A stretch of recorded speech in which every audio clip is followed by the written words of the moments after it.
The procession through Seoul this week of the North Korean pop singer Hyon Song-wol, best known for her song Excellent Horse Like Lady, has inspired hopes for peace thanks to North Korea's participation in the upcoming Pyeongchang Winter Olympics, but for others, her visit conjured images of the Trojan Horse. Arriving in a plush grey fur flanked by a delegation of severe-looking men in dark suits, Hyon visited the south for 2 days to inspect the venue where North Korea's Samjiyon Orchestra will perform next month. Her visit was just as much a soft power salvo as a logistical necessity, and South Korea media was quick to take the bait, fawning over her attire, the food she ate, the fact that she didn't smile at the moment when she did. As a result, the Korea Times ran the headline "En Korean band leader steals limelight," and in a story with the heading "South Korea went gaga over a North Korean singer," the Washington Post described her visit as a propaganda coup for North Korea. Watch, North Korean Olympics delegation arrives in Seoul. The lead singer of Moranbong Band has been the subject of many rumors. At one point she was thought to have been executed by machine gun for producing a pornographic film, and it had also been speculated that she formerly dated the regime's supreme leader, Kim Jong-un. Not only is this N-pop star's natural beauty and Spartan taste a stark contrast to the artificial looks of infantilized K-pop idols, almost as if designed to highlight the superficial extravagances of life in the South, it's also a reminder that the South's narrative about the North is often wrong and that widely reported stories of her execution were merely fake news. But not everyone took her visit as a harbinger of peace, and when Hyon returned to Seoul on Monday after completing her inspection, she was met by protesters outside the railway station who set fire to images of Kim Jong-un as well as the North Korean flag and the Korea unification flag. Like the Greeks who slipped out of the Trojan Horse and opened the gates of Troy to let in their countrymen, Hyon and her delegation are just the beginning. The 140-member orchestra for which she is preparing will perform on the opening day of the Olympics on February 8, as well as on February 11. The North will also send a coterie of reporters and government officials to the Games, as well as a 30-member taekwondo demonstration team and 230 cheerleaders, the so-called Army of Beauties, to cheer for North Korean athletes.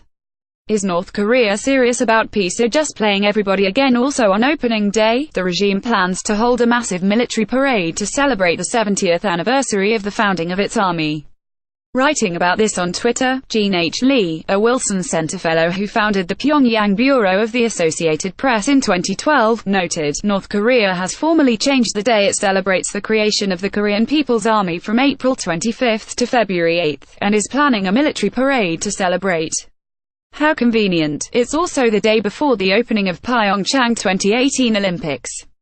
This effort to steal South Korea's spotlight has caused some in the country to start referring to the Pyeongchang Olympics as the Pyongyang Olympics. And in a story headed "North Korea hijacks the Olympics," the Weekly Standard wrote, "The Olympics really are becoming North Korea's show, regardless of which city they'll actually occur in." Also this week, the South sent a delegation of 12 officials from the Unification Ministry to North Korea to inspect a resort at Mount Pyeongchang, where the two countries are planning to hold a joint cultural event. This decision has infuriated conservatives in the South, who remember the resort as the site where a 53-year-old South Korean tourist was shot and killed by a North Korean guard in 2008, which is why the South banned travel to the resort in the first place. The 12-member delegation also inspected the Mashik-ryong ski resort, as the South plans to send athletes there to train with their North Korean counterparts. This also upset South Korean conservatives who see the resort, like the one at Mount Pyeongchang, as a source of income for the cash-strapped regime that will only serve to undermine sanctions. But it's also worth noting that in September 2013, Jong-un, a North Korean member of the International Olympic Committee (IOC), told Voice of America that the purpose of Mashik-ryong is to link it to the Pyeongchang Olympics. Once the ski resort is built, Jong said, it can be used for international events, and, if possible, the Olympics.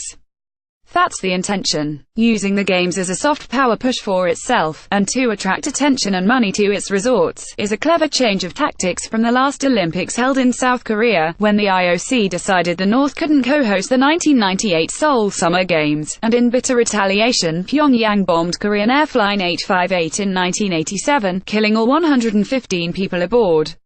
North Korea is using the Olympics as a weapon, Kim Hyun-hui, one of the two North Korean agents responsible for the bombing, told NBC this week. It's trying to escape the sanctions by holding hands with South Korea, trying to break free from international isolation. So far, it's working like a charm. The two teams will now march under one flag, the Korea unification flag. The South Korean government has also decided to create a joint women's ice hockey team with the North, which means throwing some South Korean athletes under the bus to make room for North Korean players. Many in the South feel team spots should be decided based on ability, not politics, and Prime Minister Lee Nak-yeon didn't help matters when he tried to justify the decision by saying the team probably wasn't going to medal anyway. Why does Seoul routinely lowball North Korea's missile range the Olympics then, which could have easily been a boon to South Korean President Moon Jae-in's approval, having the opposite effect as he spends ever more political capital in pursuit of rapprochement, risking both looking like a fool and being taken advantage of for his belief. As he said on Monday, these games offer a precious chance to solve the North Korean nuclear crisis. It's a noble yet risky gamble, but South Koreans don't seem to agree with him, and his approval rating has taken a serious hit as a result, falling from an early high of 82% to 59.8% this week, the lowest since he took office. Still, some young supporters remain hopeful. Just because the North Korean government seems to be using the games as an advertisement, it's still not a bad idea, said Hyon Song-wol, a student at Hongik University in Seoul. I don't see any possibility of unification. I don't consider them to be the same country. But their participation can make an issue. I mean, because it can draw people's attention to the games. One key point will be just how much further Moon's approval rating falls as a result of Pyongyang's planned military parade, which South Korean Unification Minister Cho Myong-jian described on Friday as likely to be threatening. As we draw closer to opening day, Moon faces an unenviable balancing act that calls to mind the warning of the Trojan priest Laocoon, "I fear the Greeks," even bearing gifts.